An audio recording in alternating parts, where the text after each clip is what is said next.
All right. Well, welcome back to SoulBack, ladies and gentlemen. Kyle here, back with Tom and Ed, who weirdly enough are together. I don't think we've ever seen that And I before. got from the studios. Yes, Look and who I he found. I look, kidnapped him. look, Wow, wow, wow. and So, I'm looking for folks to. I'm looking for folks to pay me some cash because this man has me against my will.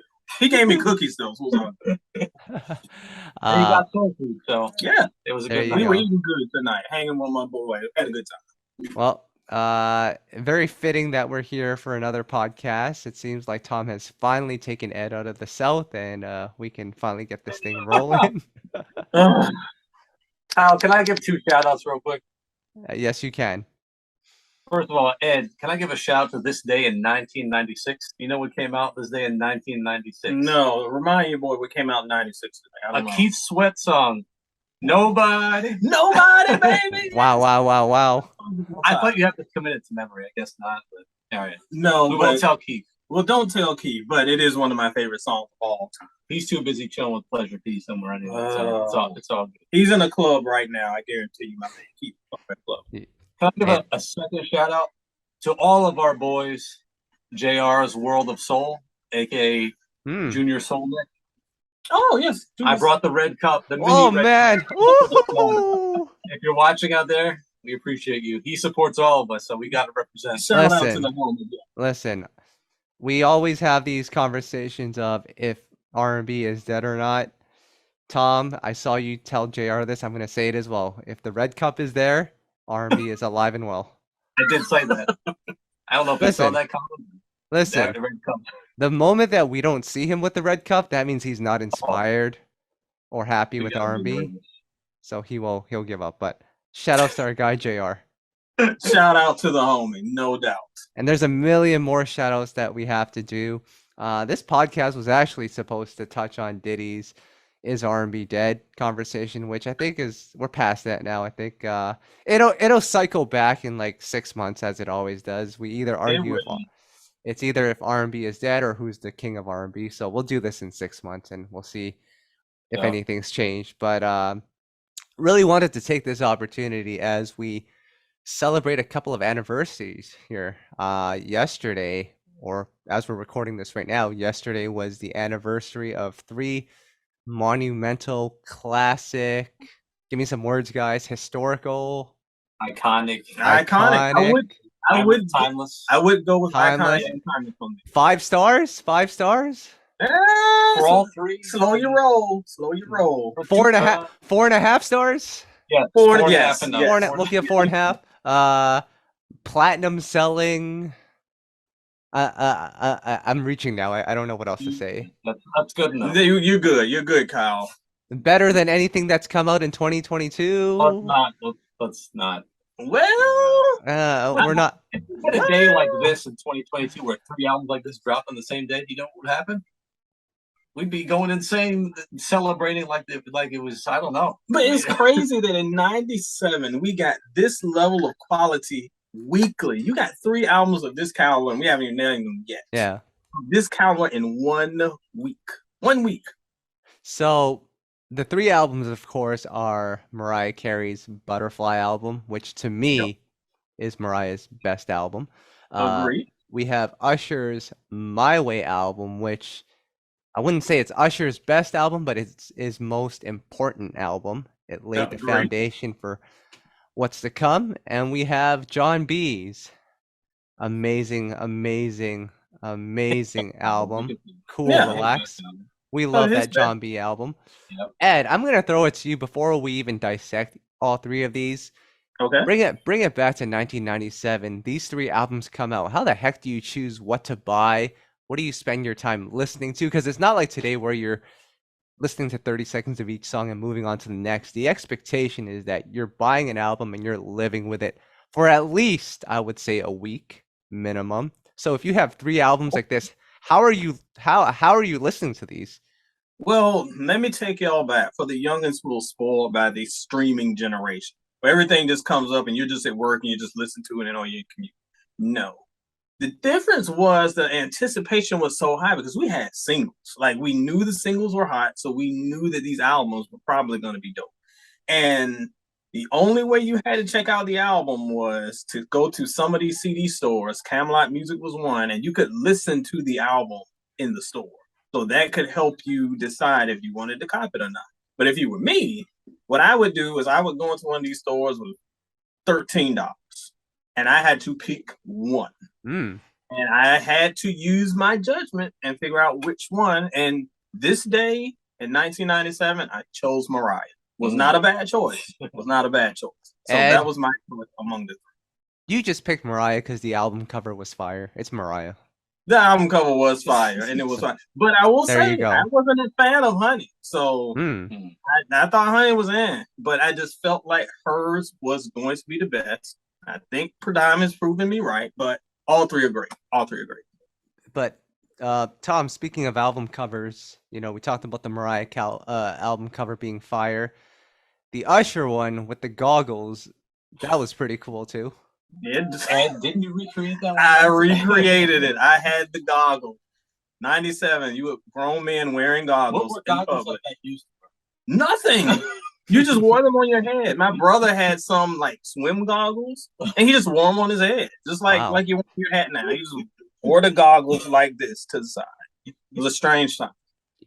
And then we have the Jon B Cool Relax album. And Tom, I saw a comment on Instagram today that said, I didn't know Klay Thompson dropped an album in 1997. We're not going to acknowledge that comment, but can we acknowledge that his album cover was The Lonely Days that they used to do back in the 90s? He was just gazing off. Just looked so sad. But you knew when they were gazing off to the side, heat was to be found in an album. Look at Carl Thomas. He was another one looking off to the side. Before we talk about these three albums, Tom, you talked about the 1996 Keith Sweat song. Another song that's celebrating, I guess it would be 20 years now, Tom. Like I Love You, Justin Timberlake. That's 20 years old too now. Wow. That came out. That came out 20 years ago. So I do remember when that came out. Yeah, that would have been 20 years. And speaking of, for those listening, check out Soul and Stereo in a couple of days because we got a post coming on that very album. Wow. So yes. I can't wait. I would say the second album for sure is a classic. What? The debut, maybe. It's close. It's close. Reverse that. No. Everyone, it's an undoubted classic. Everything's a classic. But let's talk about first this Cool Relax Jon B album. Yes. I want to throw it here first because the debut album, really underrated. 2 Babyface singles. Jon B did the rest of it. Comes into the second album, and you have a Tupac record. 1997, Tupac, Jon B. That doesn't make sense, but the song somehow works. It didn't make sense, but for me, that was validation. I mean, the two things that stand out to me about this was that Jon B stood out in his own, stepped away from Babyface, made this project, did all the production and writing. And then you had the cosign from Tupac, which, like you said, was unexpected. Yeah. But if you listen to him telling the story, like Tupac embraced him. It wasn't like the label put them together. It was like Tupac knew him and it worked. And, you know, Jon B still tributes him to this day. So, man, love that song. Let me take it back to 96. Well, I guess when was the debut? 94? I think its debut was 95. 95. Okay. Yeah. So I remember when that album dropped, people thought Jon B was Babyface. They thought they were one of the things. So this was his opportunity to really step out on his own and to develop his own sound. And he was single after single after single. And when the Pac single came out, you know, at this point, Pac had already passed. It was very strange because there was already no really correlation between them. And they just seemed like two polar opposite artists. But then we learned that it was cool and that you could see the chemistry between them. That just added to, as you said, the legitimacy that Jon B would get. And I saw a comment, Kyle, from your boy, Tim Kelly, producer Tim and Bob. He mentioned this album changed his life because if they don't know, they produced that one. Oh, yeah. Man, what a production that is. And that's his signature song. That's one of those songs you hit play, you let it ride, and it's like they don't.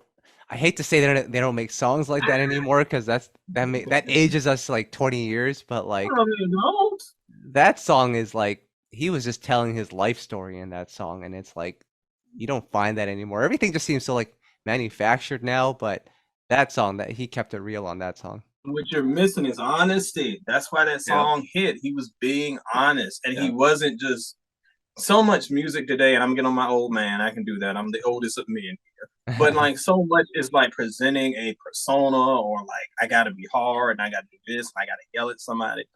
I mean, he was kind of putting her friends in their place. If you get what I'm saying, if you listen to the storytelling, but he was doing it from an honest place, and that's why so many people connect.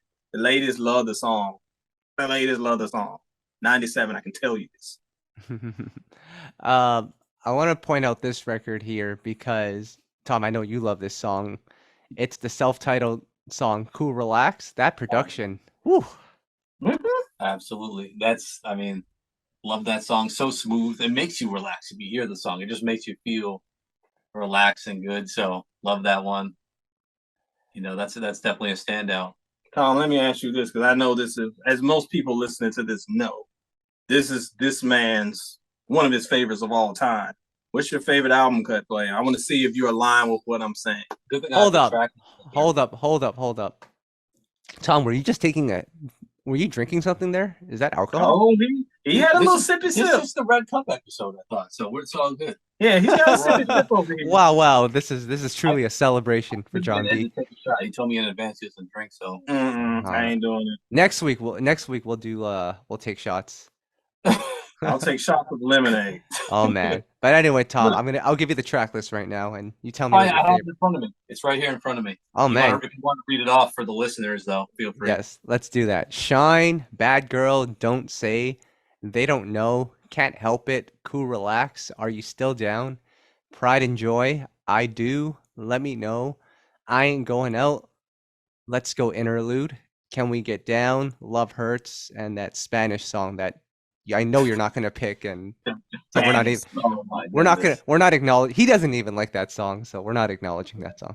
I mean, this is an easy answer. Favorite album cut. Let Me Know is the choice. He got it right. He got it right. Man, I'm telling you, from Don't Say to Let Me Know, that is a run. Yeah.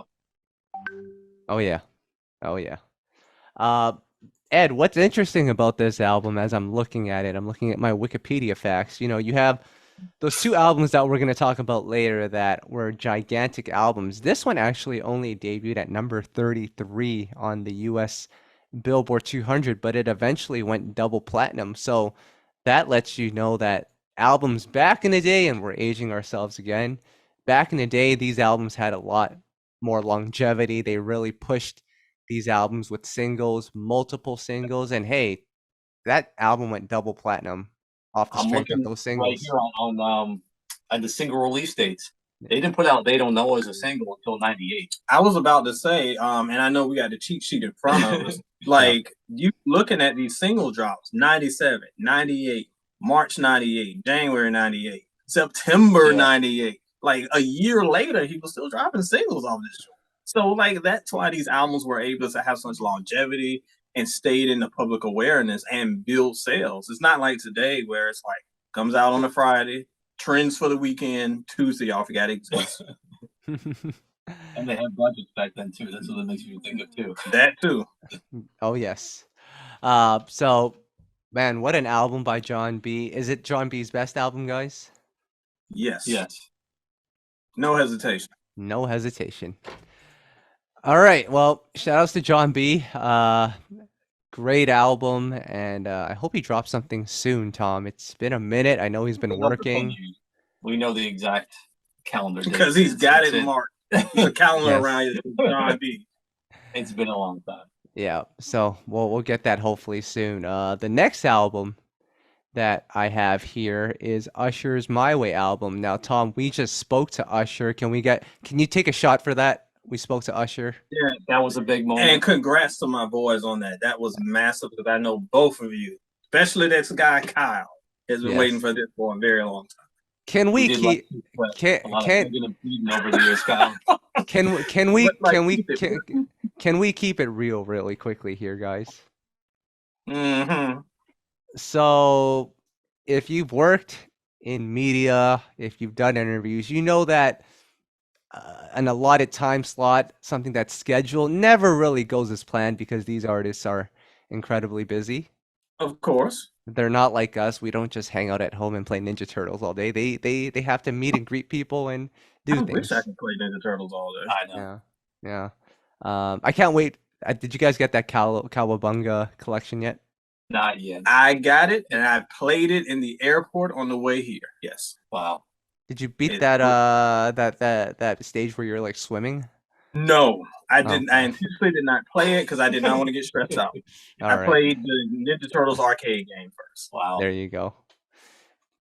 All right. So, with the music industry, interviews never go as scheduled. We were supposed to interview Usher like 2 days before we actually did. They had to postpone it.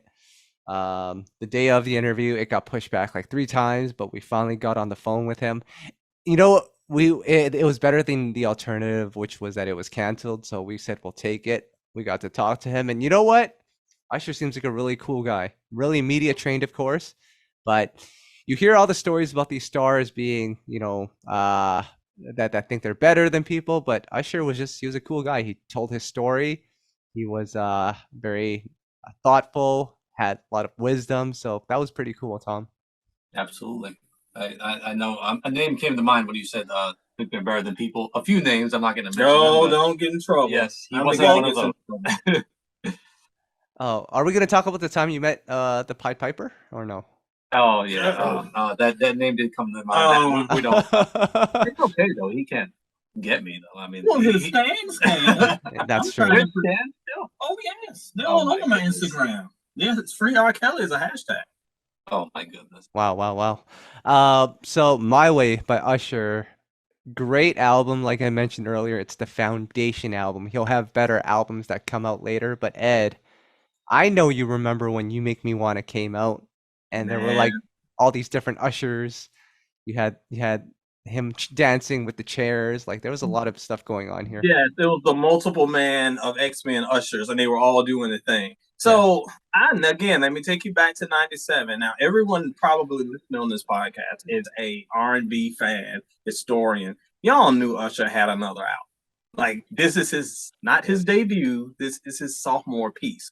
But it was like when he came out this time, it was a grown adult shirtless man, and the ladies were going nuts. It was like a whole new presentation of Usher. So even though we had the original Usher, most people either forgot about him, didn't really know him, or that was pushed to the side because this was a brand new performance and brand new guy. And this sound was just, it was the sound that we needed in '97 for my generation. Usher's my age. The ladies were going nuts. And these songs connected with people. He just found magic with JD and everyone else that he worked with. And Tom, you actually listened to this album a couple of days ago to prepare for this interview. Like I've actually never heard you talk about this album, so I'm curious on your thoughts on this album and it being only 9 songs long plus an extended version. Like what was that like for you? Because albums now are like 30 songs, so that must have been different. It's crazy because we talk about his debut being like forgotten. I almost feel like this, in a sense, has been forgotten. All we hear about is 8701 Confessions and then everything that's come after that. True. This one tends, in my opinion, kind of got pushed to the side in favor of everything that's come after. So I had to revisit it. Wasn't surprised at how good it was. And something I mentioned to him in the interview was if he felt pressure. Because it was kind of aggressive the way he came out, where You Make Me Wanna, a single subject matter wasn't really being talked about. Yeah. And then he had to hit on this one because he could have been dropped. Like if the debut wasn't a commercial success, and then he had to hit with this one. Came out right out the box aggressively, and I like the mix of kind of up tempo, mid tempos, and ballads. Like it's a good mix. But you know what? It reminded me how much I like shorter albums too. I've been telling you all time in it's so much easier to digest and live with. So I appreciate that. All killer, no filler on this album. That's right. And what was interesting is the record My Way. Usher told us in the interview that we did with him that the version that we know today wasn't the first version of My Way that he worked on. That was actually one that he did originally with Tim and Bob. They actually created a song called My Way. It's actually on the internet. Mr. Dalvin from Jodeci ended up re-recording it. I think it's called Get Mine. That's a rare gem for people out there. It's a completely different song, but the only thing that's common between that song and the one that JD produced and the one we know today is that My Way is used a lot in the chorus, but it's a completely different song. And I don't know, Tom, that could have changed the course of history if he sticks with Tim and Bob. And we love Tim and Bob, but him and JD had just something magical. Yeah. I mean, who just really knows? I mean, if he would have stuck with that one, maybe he never linked with JD as closely. It's just impossible to speculate on. But man, think about it, butterfly effect. If he didn't make that connection with JD now, would he have made the connections later on when he really got to his classic and best material? Yeah. I mean, I'm sure they would have worked together because of the industry, but maybe that magic isn't there. So it just shows how important it is for these things to line up. And you can't forget about the Babyface record, Bedtime. Now that, Ed. That time is the joint. But my favorite underrated joint is I Will. That's my favorite. Bedtime is good. I Will is better. What does it even mean when you when it means that you'll give a penny for your thoughts? I think your thoughts are worth more than a penny, no? Well, have you been on Twitter? Some of them thoughts are less than a penny. They should pay me to read their tweets, because some of it is like, man. My gosh, just log off. Yes. Yeah, but this album right here, a monumental album, and I don't think this was the #1. I guess Mariah would have outsold this one. This was number 4 on the Billboard 200. It's 7 times platinum now. So again, longevity. It's still going today because good music lasts a long time. And they just re-released it too with a couple of new versions of the songs that he hooked up. And boy, those remixes are pretty hidden. I heard a couple in the hotel last night. I'm like, whoa, I'm impressed. But yeah, to Tom's point, if you look at the singles, again, look how they were stretched out. Yeah. You Make Me Wanna was August of '97. I remember to the day when that dropped because it was such a big deal. I had just graduated high school. Again, showing my age. And then it was a year later before the My Way single came out. It was the summer of '98. So this stuff was moving a whole year to experience an album. And my timeline telling me, when is Beyonce dropping Renaissance 2? I hear she dropping it at Christmas. That album ain't 3 months old. Let it marinate, people. Let it marinate. One thing Usher said in our interview that I thought was really interesting, and as I think about it, it might be actually true. He said Nice and Slow was like the new type of R&B ballad. It was like the first of its kind. I didn't really understand. I have to really think about that comment and take it in. I don't know. I get what he's saying. I don't know if it was the first. I need to go back and look. To me, because he's trying to say kind of that storytelling, almost talk version of singing.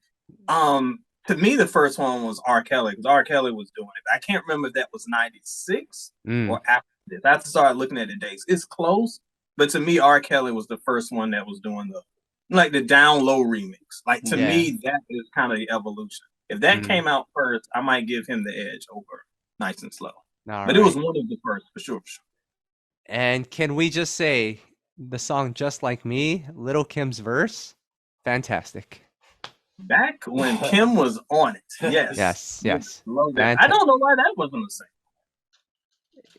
They can only have so many singles, Ed. Well, the next album we're gonna talk about, I had like 10 singles. So and I loved every single one of them. But Mariah Carey's Butterfly album. Now, this album is near and dear to my heart. It's probably the second Mariah album that I, listened to in full. Daydream was the first one. But this one right here, man, it was like the perfect mix of hip hop, R&B, pop. She did it all on here. Honey was a big single. Butterfly, Breakdown, The Roof, My All, and then you have those album cuts. Like there's a point in this album from I don't even know, from track 4 to track 8 or 9. It's it's just amazing all in all the way through. Yeah. But where do we begin with this? You have Honey. Bad Boy was on fire then, and this is just one of those Bad Boy hit records. Honey was everywhere. So again, I'm gonna plug my site, soulandstereo.com. Shout out to my boy Darius, aka Derry. We did a recap of this album just a few days ago. We ranked the songs, did our favorite videos and moments and blah blah blah. So go check that out if you want some more Mariah content. But the thing that hit me was how in the late 90s, all those videos had those big budget videos that really made no sense. If you actually paid attention to this video, makes no sense. But she's flying around on a jet ski and she's dancing, and here comes Puff, and the remix got helicopters flying. It was so crazy, but they made everything feel like such a big deal. It felt like a moment. That highlighted song, Kyle. Yep. Breakdown with Bone Thugs. Oh yeah. My goodness, that is just like one of the most unique R&B songs that I know. Just the way she's singing, kind of mimicking their, rapping style. It's just so good. You don't get something creative like that. No, and that's what I love about it, because y'all know I always say a great song is about great storytelling. If you got Bone Thugs on your track, and they're gonna be doing their stuff, she was able to mimic that in her flow, and even in the writing, it's brilliant. It's brilliantly done. Kyle, can I mention a song that makes no sense? Yes. But is amazing. The Roof. My goodness. That song makes sense. It makes no sense. She had no business having Mobb Deep in part of her song, and having the Shook Ones in the background of a Mariah Carey song. Again, like I was saying, go ahead. But it just works. It's so good. But that's why it made it so dope, because that, and you will back me up on it, the grittiest, grimiest beat in hip hop history is Shook Ones. Yeah. Wait, let me think about that. No. He has no rebuttal. Are you gonna say Mesmerized by Nope. Hold on. I'm thinking. What happened to that boy? That is a great one. It ain't good. It ain't more gutter than Shook Ones. That's true. Go on. Anyway, so she took the grittiest, grimiest, dirtiest beat and made it the smoothest, butterfly song that you could ever believe. And she changed her delivery to match it. So I mean, Tom's kind of right. Like it made no sense on paper, but to me, it's the best song on the album. And she was just able to do so much to it. And the writing was incredible. The writing on this album is poetry, literal poetry. I gotta mention this song, 2 songs here, because My All was a huge hit as well. And guys, I missed the Latin era of R&B and pop. What happened to those Spanish guitars, guys? Man, the Spanish guitars were hot and heavy, especially in this era. Going into the 2000s, man, you heard a Spanish guitar everywhere. Love those Spanish guitar licks. And then I gotta rap high. And I gotta mention this song too. And shout outs to our guy JR. This is for you, because this is how he would react if someone mentioned a fire song. But Mariah's cover with Drew Hill for The Beautiful Ones. Oh my goodness! What's he gonna do? You gotta stand up for that one. Oh God! You gotta start dancing around with your red cup and your yellow glasses. We're not there yet. Okay, we ain't gonna get there yet. But The Beautiful Ones, that is an amazing cover. Cisco was singing his butt off in that. Cisco was screaming like he had never screamed before on that song. Good Lord, he was going nuts. But see, to me, that's another one that doesn't make sense. You get a Prince cover, which is kind of rare in the first place, and then you got Drew Hill collaborating. Like, how did that collaboration even happen? And remember, Drew was very, very new at this point. Yes, like exactly. They've barely been out. So I remember when I heard them on the album, I was kind of surprised. I was like, oh, okay, with Mariah already? Yeah, that's okay. And if I remember correctly, I'm just doing my Wikipedia here. I'm pretty sure Devontae produced that remix. Did he? I think he did. Yeah, Devontae Swing. He produced that, or not that remix. Sorry, he produced the cover, the Mariah and Drew Hill one. Devontae That's not what it says on our Wikipedia page, but it's a hidden gem apparently. I could be wrong. Someone might have to correct me, but I've read this somewhere. Okay, I mean it might be right. Yeah, not out of the realm of possibility. It's cool. Yeah. On that topic of the Mariah album, because the cool thing about Mariah during that time, she had the pop hits, she had the R&B hits, but Ed, I know she had one of your favorite genres, those David Morales dance mixes. Lord, listen, I told y'all Beyonce did not invent this dance thing. We've been dancing since the late 90s when they had a remix on every R&B album. This ain't new. And yes, she went through that thing. Where's the reprise to Butterfly?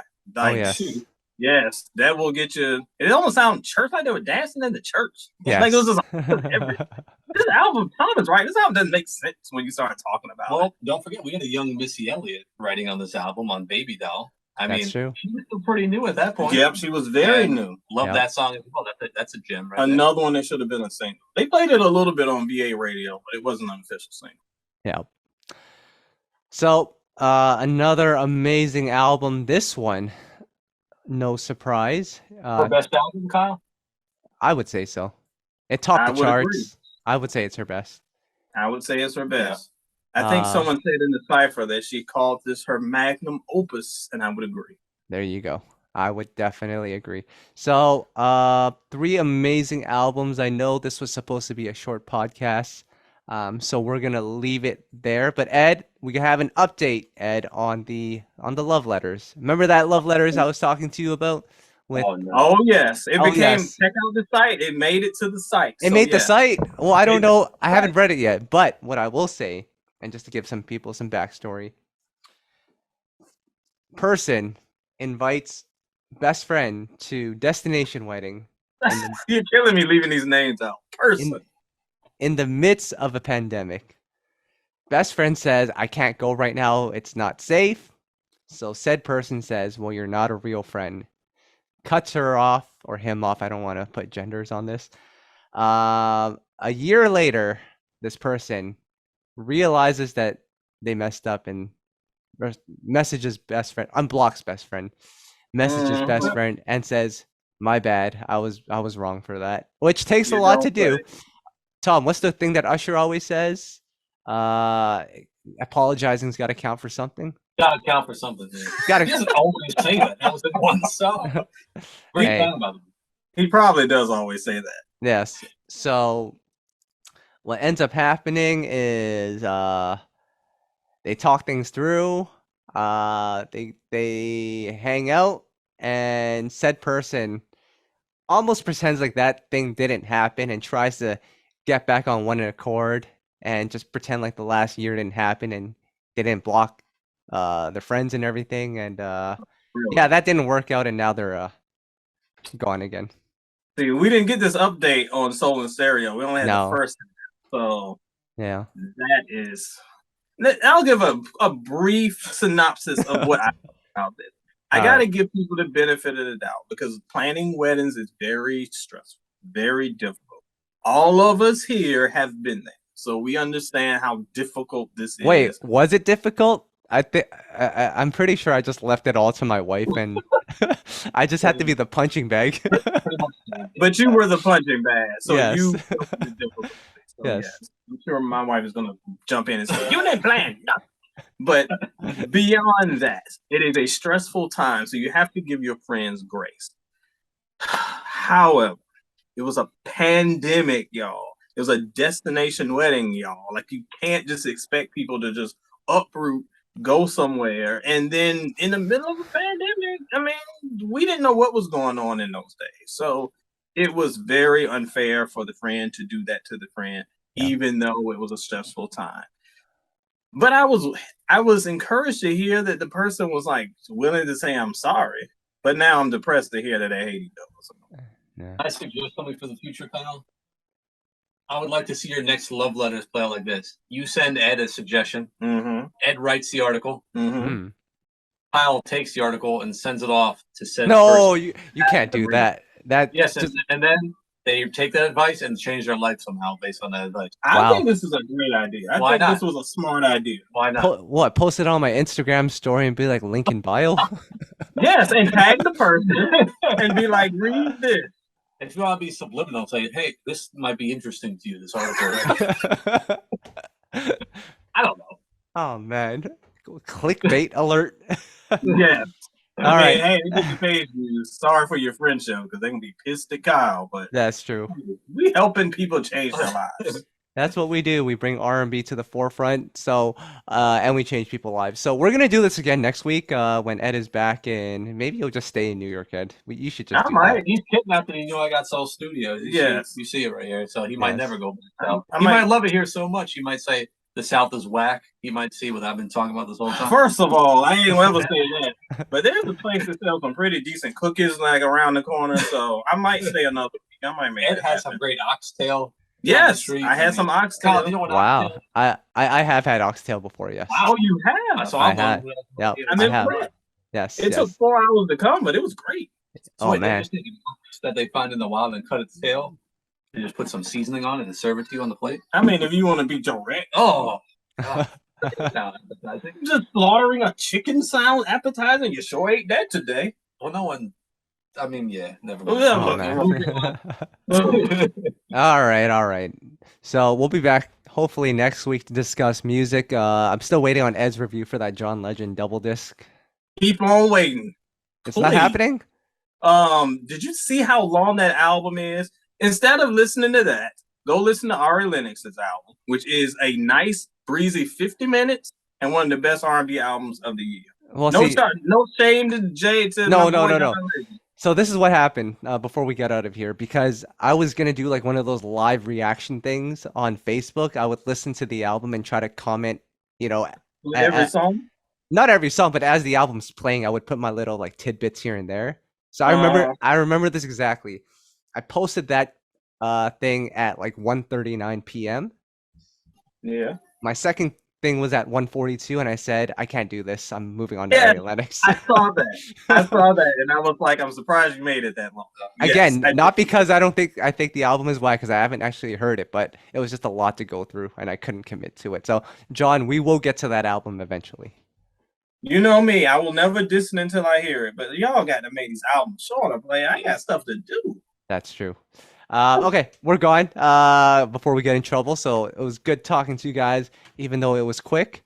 But we will be back soon with an actual podcast to talk about R&B.